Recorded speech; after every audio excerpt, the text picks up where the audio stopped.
자, 오늘은 경매란 무엇인가, 그리고 경매는 어떤 종류가 있는가, 여러분들이 배우고자 하는 경매, 우리가 하고자 하는 경매는 어떤 것인가, 우리는 그 경매를 어떤 식으로 이해해야 되는가 라고 하는 아주 기초적인 얘기를 하겠습니다. 책 안 봐도 됩니다. 필기 안 하셔도 됩니다. 그냥 들으시면 됩니다.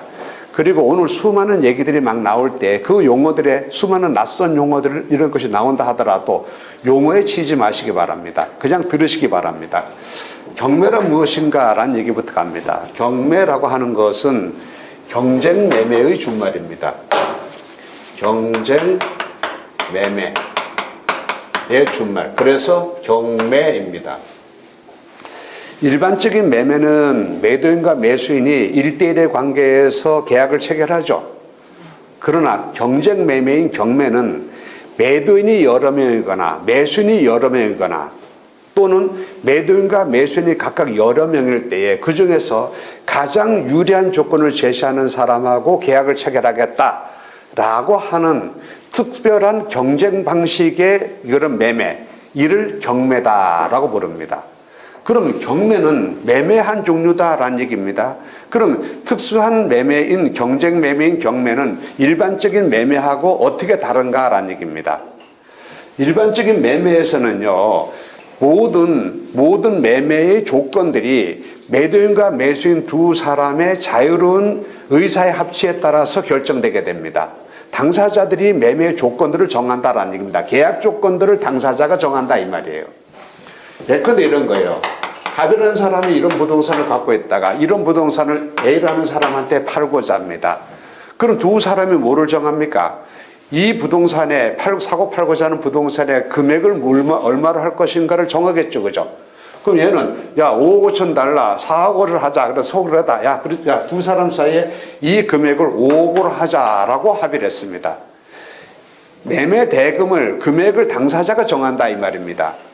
그리고 그 다음에 이것을 계약 조건을 그럼 계약금을 지급하고 계약금, 중도금, 잔금 이 세 단계로 갈 것인지 아니면 계약금 없이 일시불로 지급할 것인지 아니면 계약금과 잔금 2단계로 갈 것인지 계약금을 지급하기로 한다라고 한다면 계약금을 몇 %를 계약금으로 줄 것인지 이런 것들을 모두 당사자가 자유로운 의사 합치로 정한다라는 얘기입니다. 소유권 이전도 여기서 소유권 이전과 대금 지급을 잔금 지급을 동시행으로 할 것인지 아니면 반대로 먼저 대금을 주고 한 달 후에 소유권 이전되기를 해줄 것인지 거꾸로 소유권 이전되기부터 먼저 해주고 대금은 나중에 한 달 후에 또는 몇 달 후에 대금을 지급하기로 할 것인지 소유권 이전과 대금 지급 방식 이런 것에 대해서도 모두 다 두 사람이 자유롭게 결정한다 이 말입니다. 뿐만 아니라 매매 대상 목적물에 어떠한 여기서 하자가 있다든지 또는 여기서 부담이 있다든지 라고 하는 경우에 그런 부담들을 어떻게 처리할 것인지도 당사자가 자유롭게 정합니다. 무슨 얘기냐면요. 갑이라는 사람이 이 부동산을 이 건물을 을이라고 하는 은행에 저당권 설정했습니다. 그리고 돈을 2억 원 빌렸습니다. 그러면 이렇게 할 수 있겠죠.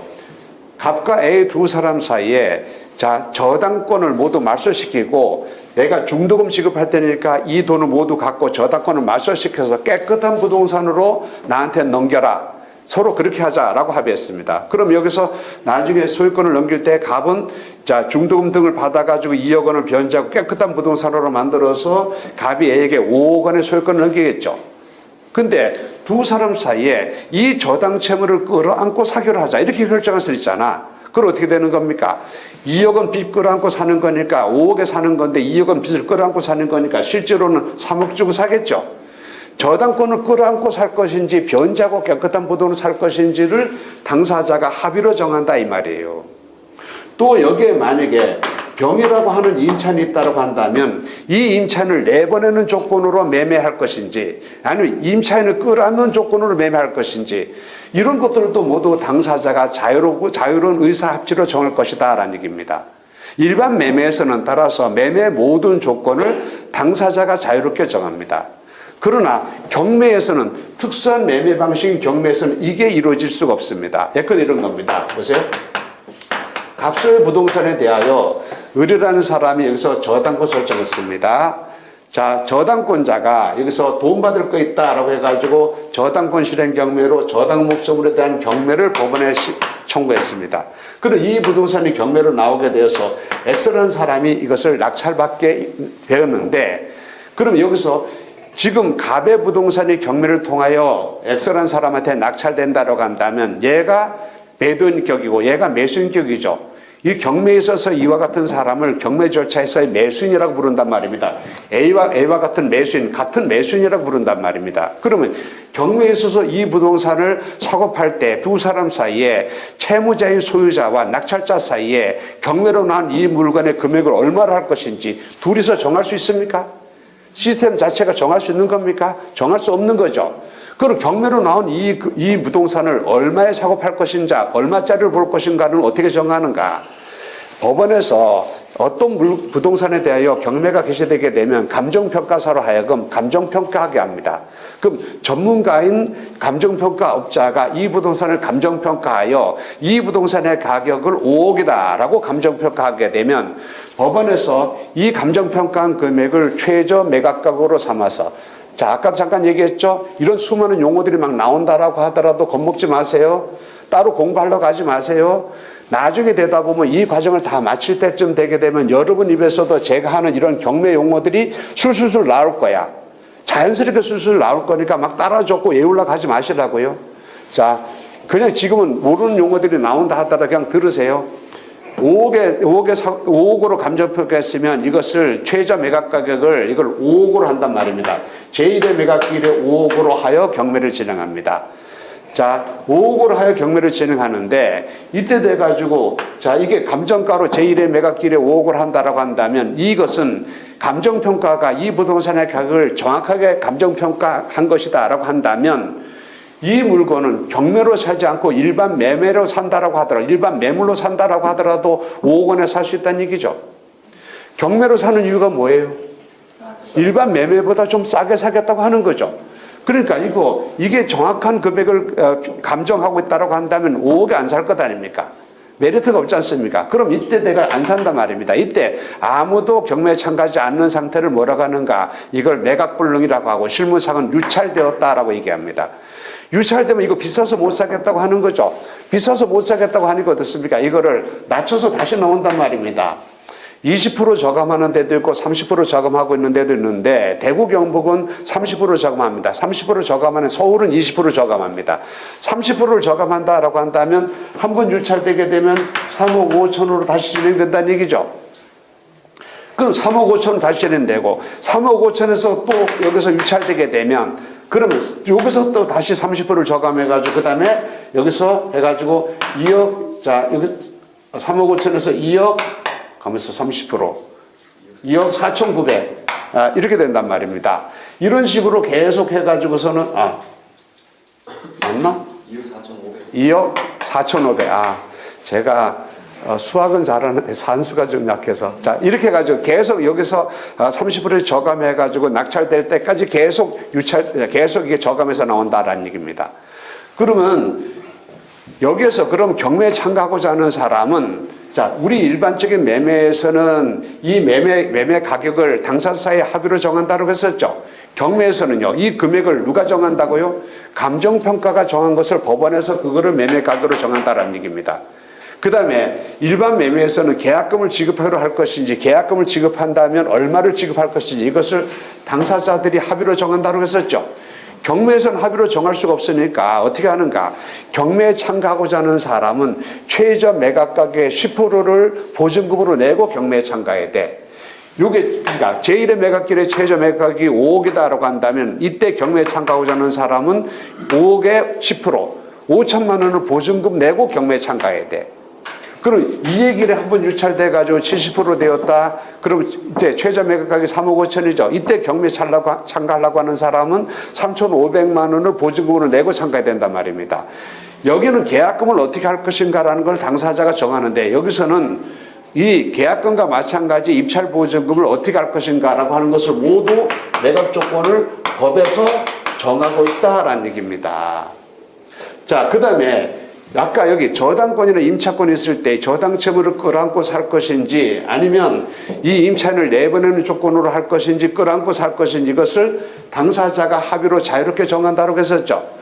여기도 마찬가지로 여기는 을이라고 하는 저당권자가 여기라고 하는 저 병이라는 임차인이 있다고 했을 때에 이 저당권이나 임차권 이것을 어떻게 할 것인가, 이것을 모두 다 법에서 정하고 있다는 얘기입니다. 법에서 정하고 있는 매각 조건을 뭐라고 하고 있는가? 저당 목적물에 경매로 나온 물건에 붙어있는 저당권은 모두 다 매각으로 소멸한다. 그 다음에 이게 저당권이 매각으로 소멸하게 되면 후순위로 있는 이 임차권도 모두 매각으로 소멸한다. 쉽게 말하면 이 사람은 방 떼야 된다 이겁니다. 예, 그 다음에 요 매각된 금액으로 요 순서에 따라 배당이 이루어진다 이런 얘기거든요. 어쨌든 여기에 있는 모든 권리관계들을 어떻게 할 것인지, 낙찰자가 책임질 것인지, 낙찰자의 부담이 없어질 것인지, 끌어안고 갈 것인지, 모두 소멸시키고 갈 것인지, 이걸 당사자가 정하는 것이 아니라 법에서 모두 정하고 있다는 얘기입니다. 그래서 다시 한번 정리하게 되면 이렇습니다. 일반 매매에서는 모든 매매의 조건들을 매도인과 매수인이 자유로운 의사의 합치로 정합니다. 경매에서는 매도인 역할을 하게 되는 채무자인 소유자와 매수인 역할을 하는 낙찰자 사이에 둘이 합의로 정할 수 있는 시스템이 아니므로 이런 절차들이 모두 다 법에서 정한 바대로 여기 매각 조건이 이루어진다라는 얘기입니다. 이 금액을 얼마로 할 것인지 감정평가사가 정한 금액으로 감정평가 금액을 최저 매각가격으로 하여 경매를 진행하고, 그 다음에 여기에 입찰에 참가하는 사람은 그때 당시에 최저 매각가격의 10%에 해당되는 금액을 보증금으로 내고 참가해야 되고, 그 다음에 여기 붙어있는 저당이나 임차권 이런 것들은 모두 다 매각으로 소멸하는 것을 원칙으로 하고, 이런 조건 하에 경매가 진행된다라는 얘기입니다. 이거를 뭐라고 하는가? 법에서 정한 매각 조건이다라고 해서 이것을 법정 매각 조건이다라고 얘기합니다. 그러면 일단은요, 경매를 통해서 우리가 돈을 벌고자 하면 법에서 어떻게 정하고 있는지를 알아야 되겠죠. 그래야 내가 경매에 참가할 수 있을 거 아닙니까? 내가 법에서 경매 절차 원리가 어떻게 되는지를 모르고 있다고 한다면 내가 경매를 통해서 돈을 많이 벌 수 있다는 걸 알아도 내가 참가할 수 없게 될 것 아닙니까? 법에서 뭐 어떻게 정하고 있는가라고 하는 것을 공부하도록 한다라는 얘기입니다. 그러면 자, 이런 얘기 한번 해봅시다. 우리가 경매는 매매 한 종류다라고 했습니다. 매매 한 종류인데 경쟁 매매로서 특수한 매매다라고 얘기했습니다. 그러면 매매하고 경매하고 어느 게 더 위험할까요? 경매가 더 위험할까요? 매매가 더 위험할까요? 자, 제가 물었을 때는 꼭 둘 중에 하나입니다. 확률 50%입니다. 매매, 경매 어느 게 더 위험할까요? 경매가 더 위험할까요? 매매가 더 위험할까요? 제가 왜 이거를 여쭤보냐 하면은, 자, 위험과 수익은 비례하기 마련이라고요. 위험이 작으면 수익도 작고 위험이 크면 수익도 따라서 커진단 말입니다. 이게 금융상품으로 말하면 예금은 비교적 안정적인 상품이죠. 근데 예금이자 생각해 보세요. 얼마 안 되잖아, 수익이. 반면에 주식은 어떻습니까? 위험한 금융상품이죠. 그러니까 어떻습니까? 수익도 따라서 커지잖아. 위험과 수익은 비례한단 말입니다. 그럼 경매하고 매매하고 어느 게 더 위험하냐라고 하게 되면 어느 게 더 위험하다고 얘기해야 돼요? 경매가 더 위험하다고 해야 돼요. 자, 경매는 위험하다라는 인식부터 먼저 해야 된단 말입니다. 또 좀 전에 제가 법에서 정하고 있는 법에서 정하고 있는 것이 무엇인가라는 걸 알아야 경매에 어떤 위험이 있다는 걸 알아야 내가 들어갈 거 아닙니까? 여러분 혹시 이런 거 보셨습니까?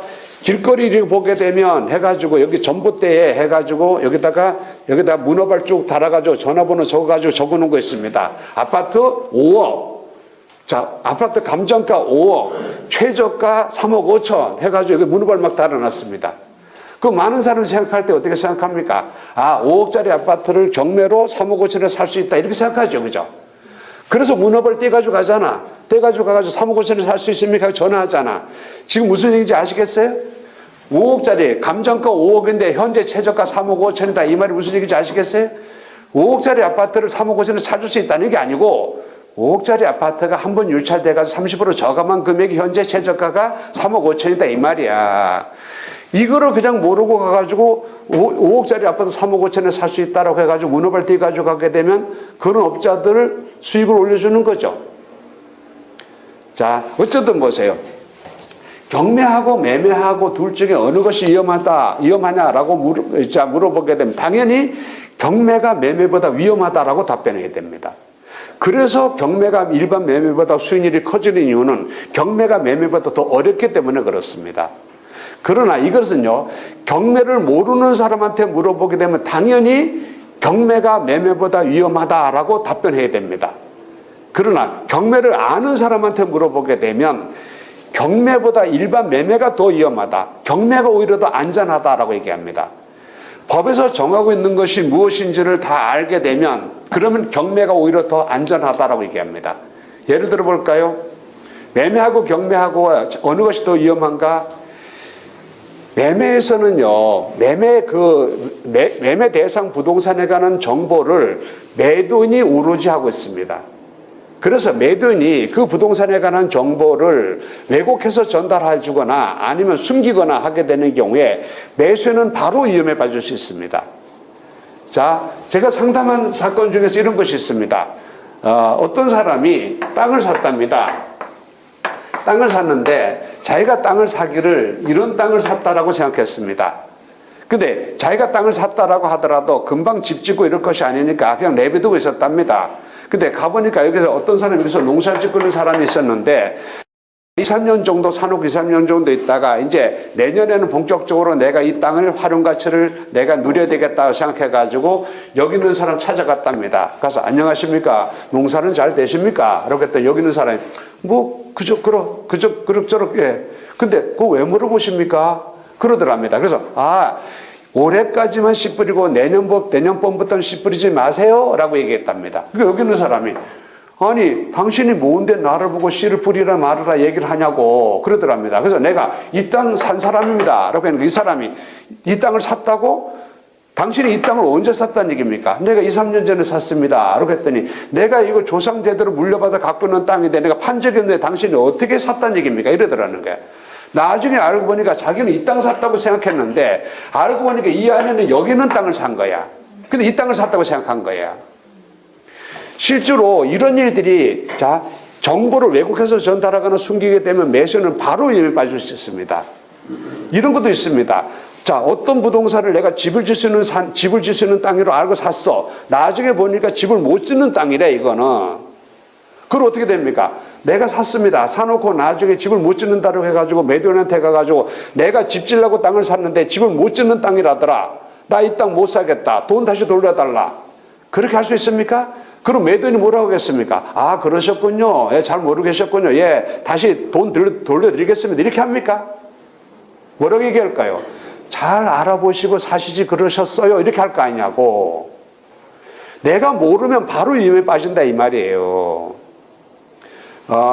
제가 아는 의사 선생님 한 사람이 요 군청 앞에, 달성군청 앞에 있는 여기 코너에 있는 땅을 샀는데 자기가 나중에 대학병원에서 있다가 퇴직하고 나서 개인 병원을 차릴 때 거기다 병원 좀 됐겠다라고 생각하고 땅을 산 거야. 그리고 그 땅을 계속 갖고 있었던 거야. 교수님 제가 이 땅에다 나 퇴직하고 나도 여기다 병원 질 겁니다. 그러더라고. 봅시다. 라고 했더니 거기 어떻게 되냐면 거기서 도시자연공원으로 지정됐어. 공원으로 지정됐다고. 여기는 집 못 줘. 아무것도 못해. 앞으로 공원이 만들어질 거야 이 자리에. 근데 이 땅에다 이 코너에 딱 있으니 여기다가 병원 질 수 있는 땅으로 알고 있었단 말이야.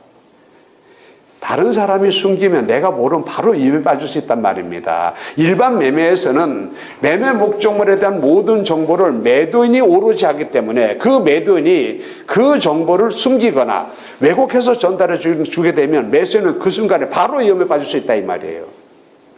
그러나 경매에서는요, 그런 일이 있을 수가 없습니다. 경매에서는 모든 정보가 100일에 다 드러납니다. 그리고 그 정보를 경매를 주최하는 법원에서 그 정보를 관리합니다.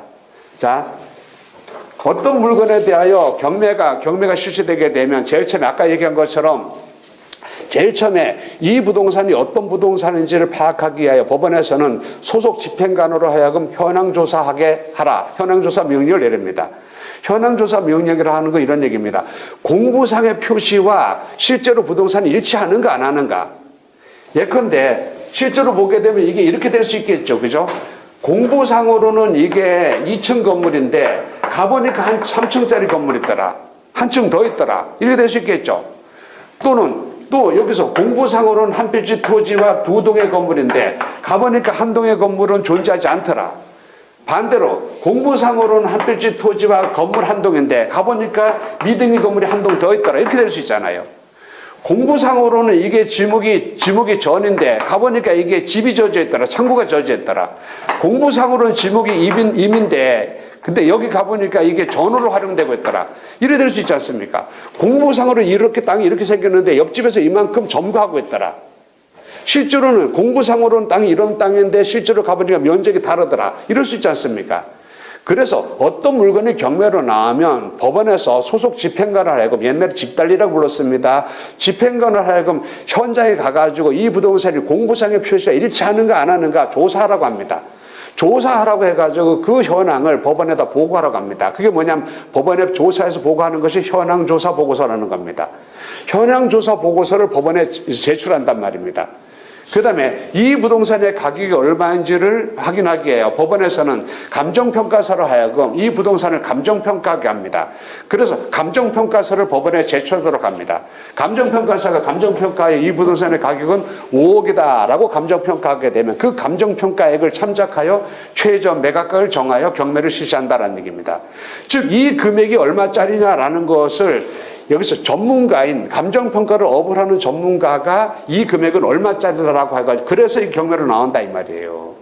그 다음에 자, 현황조사 보고서와 감정평가서뿐만 아니라 법원에서는 최종적으로 경매로 나온 이 물건의 사실관계와 법률관계는 어떤 것이다 라는 것을 법원에서 판단하여 매각물건 명세서라는 걸 작성해서 매수 임양자들이 열람할 수 있도록 이걸 비치합니다. 누구나 볼 수 있도록 한단 말입니다. 이 부동산의 권리관계는 어떤 것이다, 여기서 낙찰자가 부담이 되는 것은 뭐다, 이 물건은 어떤 것이다, 모든 것을 해가지고 매수 임양자들이 열람할 수 있도록 비치한단 말입니다. 어떤 걸 비치한다고요? 집행관이 작성해서 보고한 현황조사 보고서와 감정평가사가 작성해가지고 법원에 제출한 감정평가서와 그다음 법원에서 최종적으로 현황조사 보고서와 감정평가서, 등기 기록, 그다음 대장들, 토지용계 확인서, 그 외에 각종 자료들 이런 것들을 모두 다 고려하여 최종적으로 경매로 나온 이 물건의 법률관계, 사실관계 이런 것이다라는 법원의 판단. 이 판단 자료, 최종적인 자료, 매각 물건 명세서를 작성해서 이 세 개의 서류들을 이 경매에 참가해가지고 낙찰받고자 하는 매수 임양자들에게 모두 열람하도록 비치하고 있다는 얘기입니다. 법원에 가게 되면 이게 실물로 있어요.